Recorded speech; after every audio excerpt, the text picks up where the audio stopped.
Take a break from your busy schedule and join Harold Sala for Guidelines, a 5-minute commentary on living.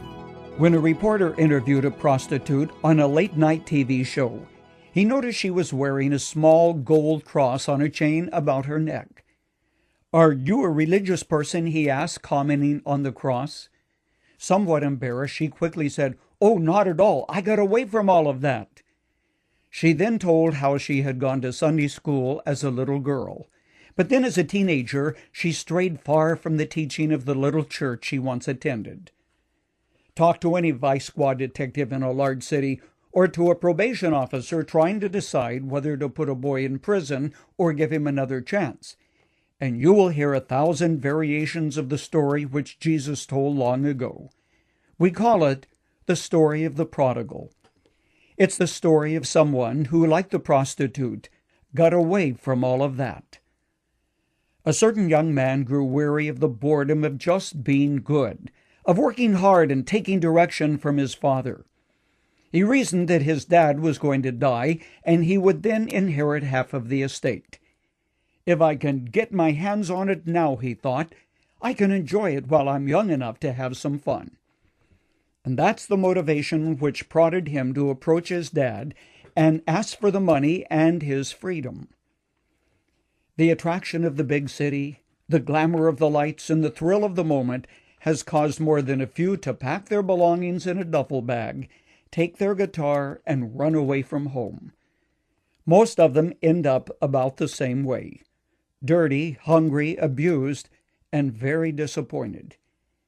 It was true when Jesus told this story. It is true as well today.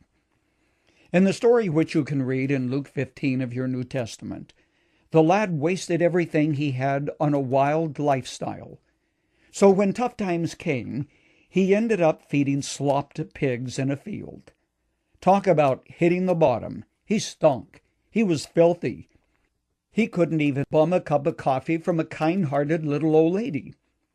Finally, he came to his senses, says the text.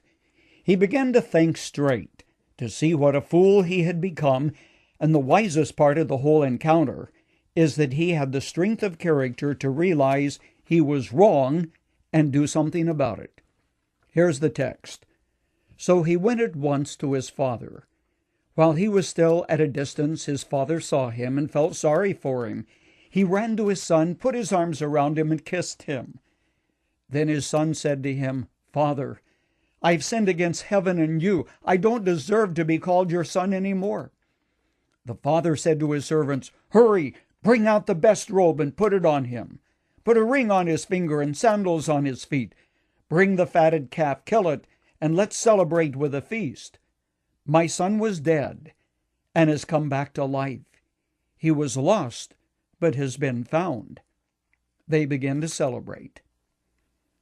"I got away from all that," explained the girl, tracing the path she had trod with her back to God. Possibly, friend, you can relate to this as well.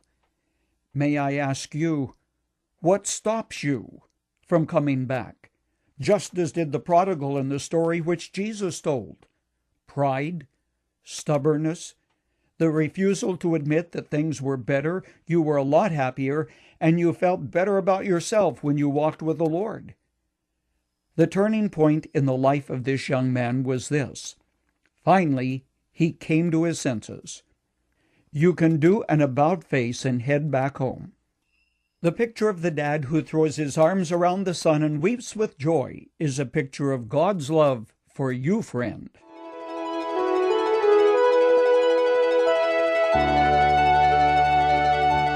You've just heard Dr. Harold Sala with Guidelines, a 5-minute commentary on living.